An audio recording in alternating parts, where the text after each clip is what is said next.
बयबो मिडिया बिथांमोनखौ आङो खुलुमबाय, बरायनानै लाबाय आरो रायजो राजाखौ खुलुमहरनाय जाबाय। दा जों दिनै बे नब' सरियानि केसनि सोमोन्दै बुंनो सानदों। जोङो आगोलाव बुंदोंमोन जे नब' सरियाया एमपि दारायनो हालिया, बिनि सार्टिफिकेटआ केन्सेल जाबाय। जों बे बाथ्राखौ बुंनाय जादोंमोन आरो लोगोसे नैबे दानि लेटेस्ट जायनाखि हाइकर्ट अर्डार, दा बेयाव नब' सरियाया जे इन्ट्रिम मोनसे अर्डार मोनबाय, बिनि सार्टिफिकेटआ टेम्परारिलि जे बाहायजासिगोन होननानै अर्डार होनाय जाबाय। दा बिनि गेजेरजों नब' सरियाया इलेक्सन गेलेनो हासिगोन नामा, दा बे बाथ्राया दिनै बयनिबो सिगाङाव जाखारदों। दा जोंनावबो गोबां प्रश्न खालामहरबाय थादों जे मा जामारखो नब' सरियानि केसआ, नब' सरियाया इलेक्सन गेलेनो मोनला होननाय, बिनि सार्टिफिकेटआ केन्सेल जाबाय होनलाय, दा मानो इलेक्सन गेलेफिननो नागिरखो, बोरै गेलेफिननायनि हाइकर्टआ अर्डार होखो, दा बे बाथ्राखौ गोबाङानो टेलिफनाव सोंहरो, मिथिनो लुबैयो। दा बे हिसाबै दिनै आङो बेयाव नोंथांमोनखौ लिंहरनानै बिनि सायाव क्लियारिफिकेसन होनो थाखाय आङो थियारि जानाय जाबाय। नंगौ, जोङो आगोलावबो जों बुंबाय थादों जे नब' सरियानि सार्टिफिकेटआ केन्सेल जाबाय, बे इलेक्सन गेलेनो हालिया, एमपि दानजासिगोन, बे बाथ्राखौ जोङो बुंबाय थादों। नंगौ, दा बे बुंनायनि गुदियावनो जों बेखौनो क्लियारिफिकेसन होयो, मानो जों बिदि बुङामोन। जे नंगौमोन, बिनि माने एमपि सार्टिफिकेट दानजाबाय, बे एमपि गेलेनो माने नमिनेसन फाइल खालामनो हाला, बे बाथ्राया नंगौमोन, सैथोथारमोन। दा बोरै जाबा आं बेखौ एसे बुंनो सानदों। जे जों फार्स्टआव 2014आवनो जोङो नब' सरियानि बे बर' कसारि होननानै सार्टिफिकेट लानाय, बेनि कपिखौ लानानै जों हाइकर्टआव केस होदों। दा बिनि केस नाम्बारा माबामोन जोंहा 2580/2014। दा जों बेयाव केस होदों हाइकर्टआव। दा बे केस होनाय लोगो लोगोनो हाइकर्टआ मोनसे इन्ट्रिम अर्डार जोंनो होदोंमोन। दा बेयाव बुंदों हाइकर्टआ, बिडि आगरवाल बिथाङा बुंदोंमोन जे I have also perused the list of scheduled tribes incorporated in Central Order number 22. Prima facie, it appears to me that the Sornia is not ST. बेखौ होनदोंमोन आरोखि, सरनियाफ्रा ST नङा, बेखौ होनदोंमोन। Though the ST certificate had been issued to respondent number 7, respondent number 7आ नब' सरिया, जुदिबा नब' सरियानो रेसपन्डेन्ट नाम्बारनो certificate इसु खालामदों, बेबो ट्राइबेल नङा, बे बर' कसारि नङा होननानै हाइकर्टआ 2014आवनो 2580 बे केस नाम्बाराव जोंनि गेजेरजों अर्डारखौ होनाय जादोंमोन। जे नब' सरियाया बर' कसारि नङा, बे ST नङा, सरनियाफ्रा ST नङा, बेबायदि सार्टिफिकेटखौ दाहो होननानै मोनसे रेस्ट्रिक्ट खालामना होदोंमोन ट्राइबेल जोंखौ। दा बे मोनसे अर्डार बै समाव जों मोनखानाय। दा गथे नब' सरियाया जे बर' कसारि नङा, बे ट्राइबेल नङा, बे प्रुभ जाखादों। ओमफ्राय बिनि उनाव 2018आव 1 जुन, बेयाव माने WPTDCआ मोनसे अर्डार होबावदों जे सरनियाफ्राथ' बर' कसारिनि सार्टिफिकेट मोनलिया, दा बिदिबा बिसोरनोथ' ट्राइबेल जासोनदि, बिसोरनो कसारि होननानै सार्टिफिकेट होनांगौ होननानै WPTDCआ मोनसे अर्डार होदों जे सरनियाफ्रा एज अन नाव ट्राइबेल नङा।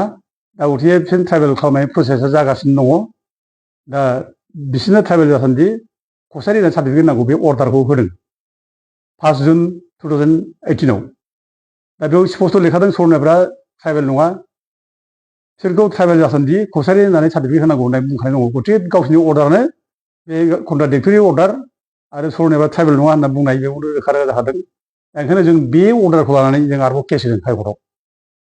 दा बे केस नाम्बारा 30 ओमफ्राय 2019 बिनि केस नाम्बारा। जों बे केसखौ होदों जनरलाल बसुमतारी, ओमफ्राय दावराव दैखोम नार्जारी, ओमफ्राय बे माबानि कक्लाबारिनि NGO। दा जों बे मोनथाम ग्रुपजों जों होनाय जादों, जनजाति सुरक्षा मन्चनि जानानै होनाय जादों।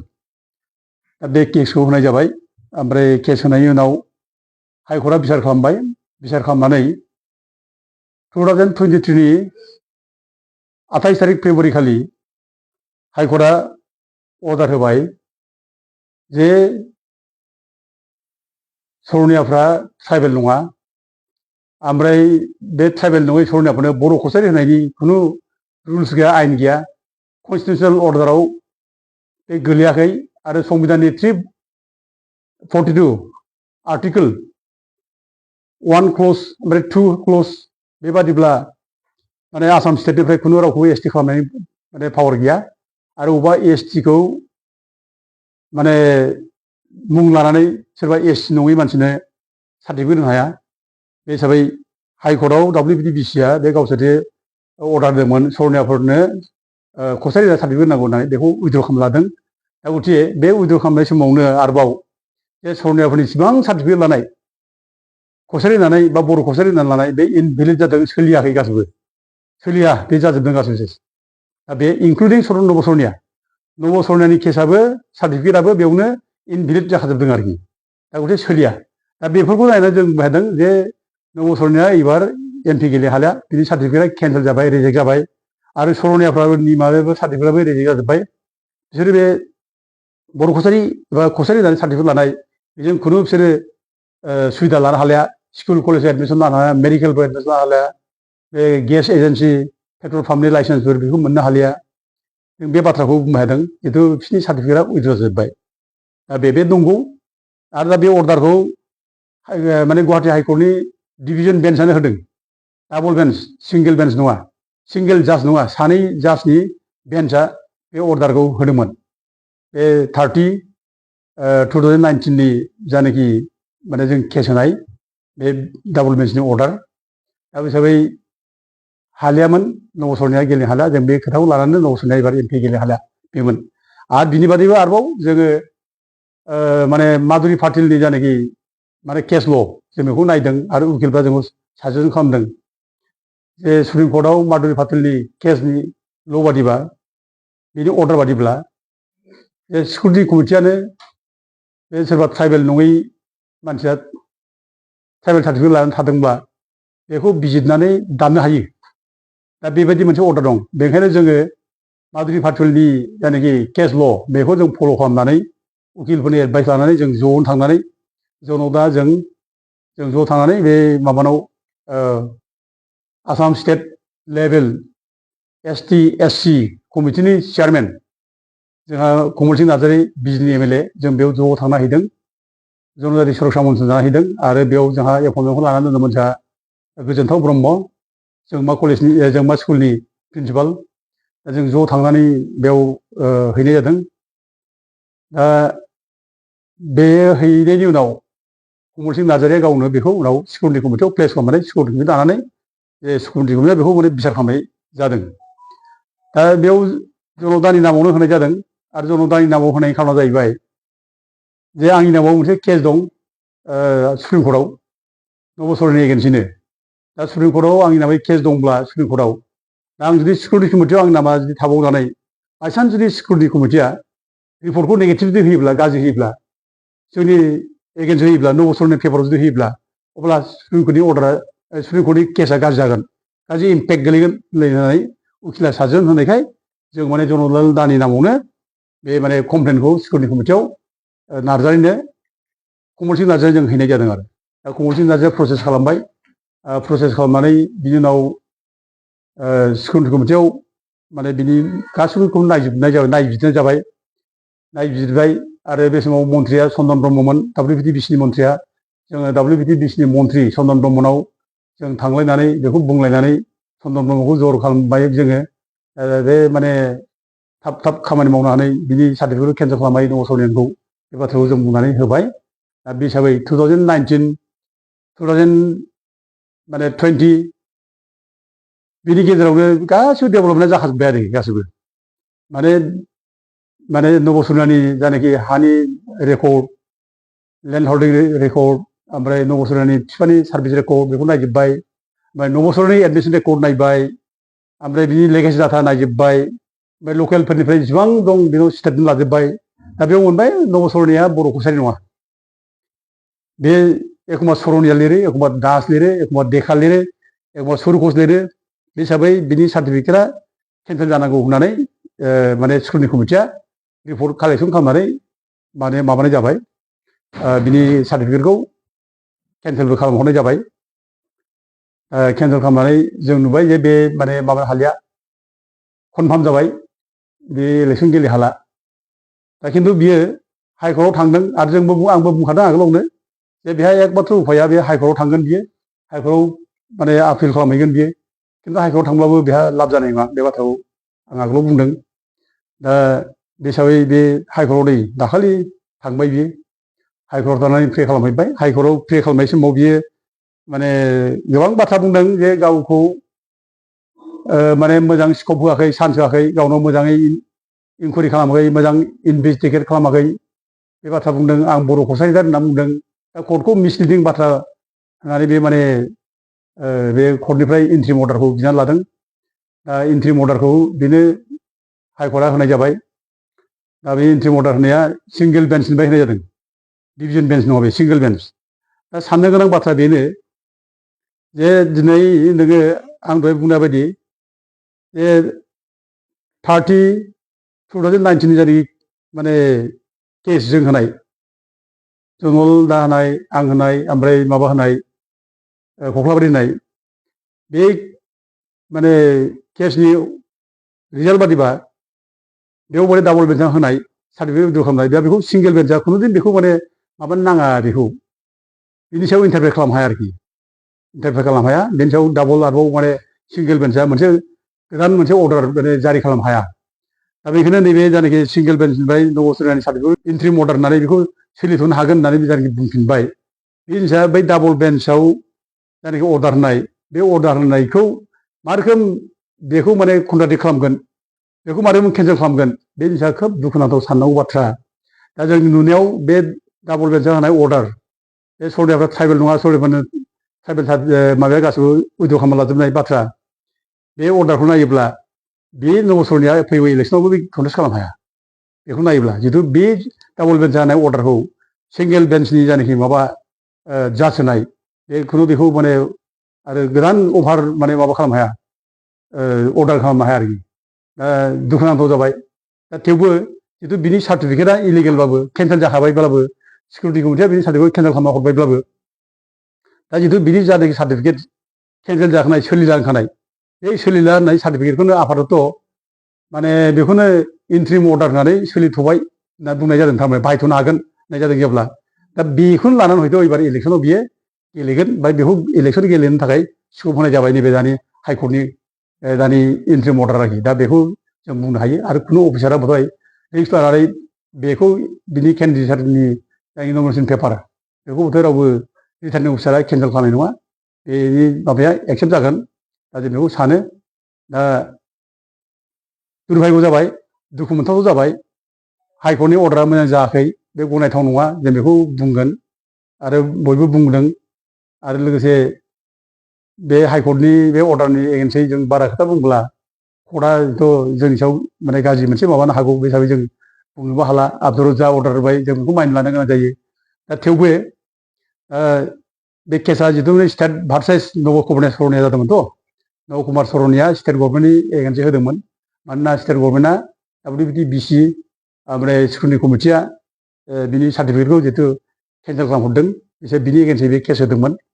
दा ओमफ्राय दायथ'आ जाहैबाय दा स्टेट गभर्नमेन्टनिफ्रायनो बे माने जायनाखि इन्ट्रिम अर्डार जायनाखि होदों हाइकर्टआ, बेखौ चेलेन्ज खालामफिननांगौ। बिसोरो बे केसनि सायाव आरोबाव चेलेन्ज खालामफिननांगौ, बिसोरो पिटिसन होफिननांगौ। दा खबरा मोजां। आं मैया गुवाहाटियाव आं दंमोन, बेयाव खबर लानाय जादों। खबर लानायाव आं बिसोरनि जायनाखि advocate general, assistant advocate general, बिथांमोनजों जों जगाजग खालामनायाव मोनथिबाय जे मैयानो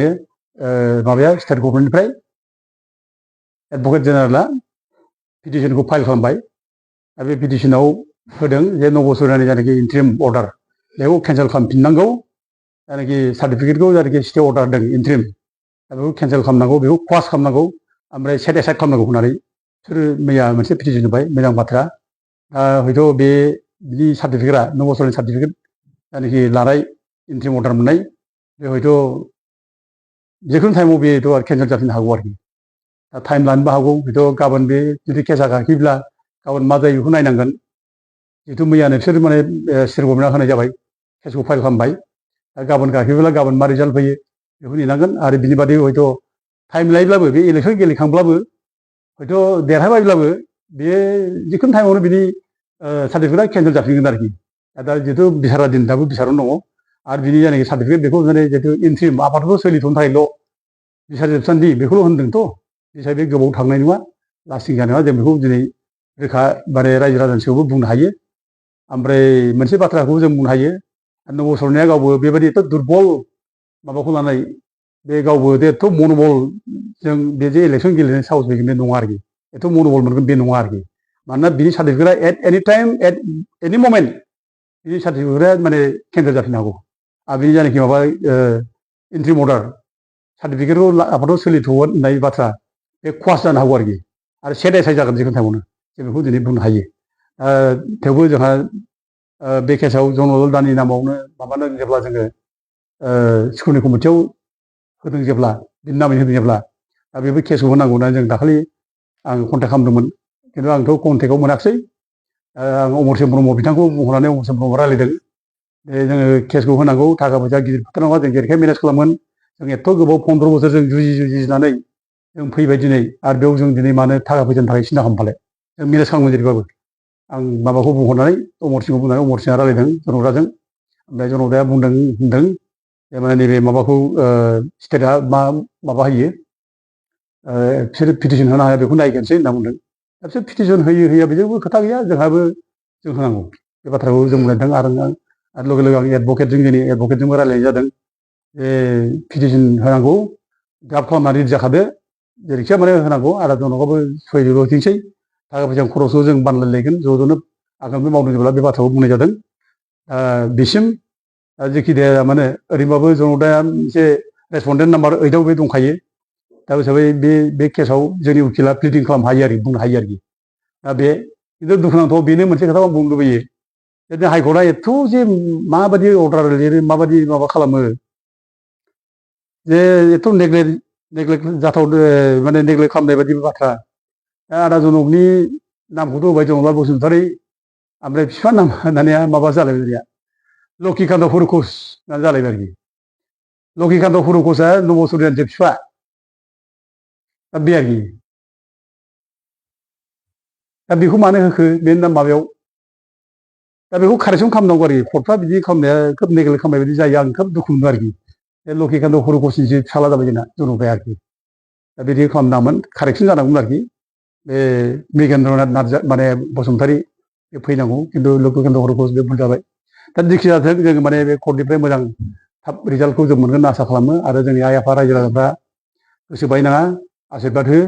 जाहाथे मोजाङै जाफुंथों जों बेखौ आसा खालामो बे ओमफ्राय लोगोसे दहाय जों गोबां खोथा रिपर्टारफ्रा सोंदोंमोन जे नोंसिनि गेजेराव जनजाति सुरक्षा मन्थ्रियाव बे क्रेडिट लालायनाय मानाय बाथ्रा फैदों नामा बेबायदि बाथ्रा एसे प्रश्न जालायदोंमोनबा बिदि बाथ्रा फैदों प्रश्न बिदि माने फैदों खिन्थु जोंनाव क्रेडिट लालायनाय बाथ्रा फैनो नाङा क्रेडिटनि बाथ्रा फैनो नाङा जोंनि थाखाय क्रेडिटआ देरसिन नङा जाथिया बोरै माने मुक्ति मोननांगौ जों बेखौसो साननांगौ बे गोरिब गुन्द्रा जाथि बे गोरिब गुन्द्रा जाथिनि थाखाय जोंनि बे 5 नं क'क्राझार लक सभा समस्तिया बेसेबांबा गिदिर इम्परटेन्ट ओमफ्राय जों जाम्बा जाम्बानि फिसाखौबो जों इम्पिट खालामहर हायो दिनै गोरिब गुन्द्रानि दुखु सुखुखौ पार्लियामेन्टआव बुंनो हायो दा बे खेत्रआव बेखौ मावनांगौआव जों जुदि क्रेडिटसो नागिरलायोब्ला आं मावदों होनलायनाय बाथ्रा जायोब्ला बे ओमफ्राय अननायसिन जेबो जाया आरोखि अननाय जायो बेखौ जों बुंलायनो नाङा मावग्राया सोर मावदों नुगासिनो दङ दा बेफोर आरोखि बिदि बाथ्राबो जादों आं मावदों होननाय बिदि जानो नाङा दा बे फैनाय खार'ना माथ्र बे माने क्रेडिट नांलायनाय बे फैनो नाङा दा मावनायाथ' बयबो मावलायदों जनजाति सुरक्षा मन्थ्रिनिफ्राय बयबो मावलायदों मोनसे खोथा जादों मा आं जेब्ला लोमजायो जेलाव थायो आं जेब्ला 3 मास जेलाव थायो बे जेलाव थानाय समाव जोंनि गेजेराव हयथ' एसे गिनाय आरनाय फैदों आदा जनकआ खोब गिदोंमोन बे समाव जे गावखौबो जेराव लांसिगोन नामा बिदि मोनसे गिनाय फैदोंमोन दा बे गिनाय फैनानै बे माने हेल्पलेस जादों मानसिया बे हेल्पलेस जानाय समाव जोंनिया माने पंकज इस्लारि बिथाङा बेखौ माने दैदेनदों दा बेल' नङा जोंना अमरसिं ब्रह्मआबो दैदेनदों बेखौ जेरावखि थाङा लांदों ट्रिटमेन्ट खालामनानै लांदों दा बिदि जादों दा बिनि गेजेराव दा माने नैबे जानाखि माबा फैदों पेपार स्टेटमेन्ट होनाय बायदिसिना दा पेपार स्टेटमेन्ट होनायफ्राव जोंना आदा जनकआ जेरै जनजाति सुरक्षा मन्चनि प्रेसिडेन्ट हिसाबै जनजाति सुरक्षा मन्चनि मानसिखौ लानानै बियो माने स्टेटमेन्ट होनांगौमोन बे होनाय जायाखै दा बाहेरानि मानसिखौ जेनेबा लाना होनाय जाबाय बे पंकज इस्लारिखौ लाना होनाय जाबाय दा बेयाव बेथ' बुंलाबायनाय जाबाय आंसो मावदों बेबायदि खेथ्रआव हयथ' जोंनि रिपर्टारफ्रा सानदों मा क्रेडिट लानाय फैदों नामा सानदों नामा बिदि फैनो नाङा बे बुंना लानाय बे भुल बियो बिदि जाया बे आरो माबायाथ' दा पंकज इस्लारियाथ' जोंनि जनजाति सुरक्षा मन्चनिबो मेम्बारबो नङा जोंजोंबो माबा गैया बेथ' बे अनेक समाव माबायो बियो इलेक्सन गेलेबोनाय जों बेखौ नुदों इन्डिपेन्डेन्ट केन्डिडेट जाबोनाय नुदों थांनाय सिडलिसआव माने माबायाव समाव इलेक्सनावबो MLA इलेक्सनावबो सिडली समष्टिनिफ्राय बे केन्डिडेट जादों दा बे हिसाबै दा बे राजनितिनि माबा दं बे बुंलाबायनो हागौ खिन्थु जों क्रेडिट लालायनाय जोंनि गेजेराव गैया दा दुखुआ बेल' जादों जे जोंनि माने आफादगिरिया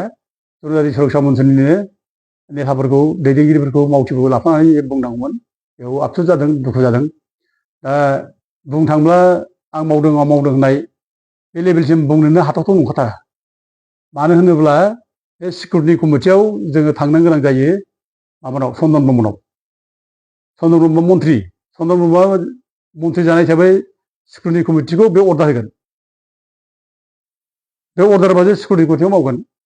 दा चन्दन ब्रह्मआव थांनांगौब्लानो जोंना पंकज इस्लारिया बे सौहैया पंकज इस्लारिया मानोना चन्दन ब्रह्मनि एगेन्स्टनि बे केन्डिडेट जानाय बेयाव माने बे इउडिएफनि जानाय बे दारायदों दा बिनि एगेन्स्टै केन्डिडेट जानाय मानसिया चन्दन ब्रह्मआव थांब्लाबो नोङो चन्दन ब्रह्मखौ रेसपन्स होनाय नङा मा होनो बेखौलाय दा गथिखे बे आं मावदों होननाया बे ओरैनो बुंलानानै लानाय बे नङा दा जोङो बेखौ लानानै जोङो अनेकबार माबा जादों चन्दनजोंबो जों सावरायदों आदा जनकखौ लानानै सावरायदों हयथ' मोनसे टाइमाव चन्दन ब्रह्मआबो आदा जनकनि सायाव मोनसे गाज्रि इमप्रेसन दंमोन बेखौ मोनसे गाज्रि बेबहार खालामदों होननानै आं मिथिदों जे बेनाव जेब्ला माने सिकिउरिटि कमिटि माने जाहाथे माबाया कमिटिया जाहाथे थाबनो नायबिजिरनानै जाहाथे नबसरनानि सार्टिफिकेट केन्सेल खालामहरो बेखौ बुंनो थाखाय नबसरनानि एगेन्सै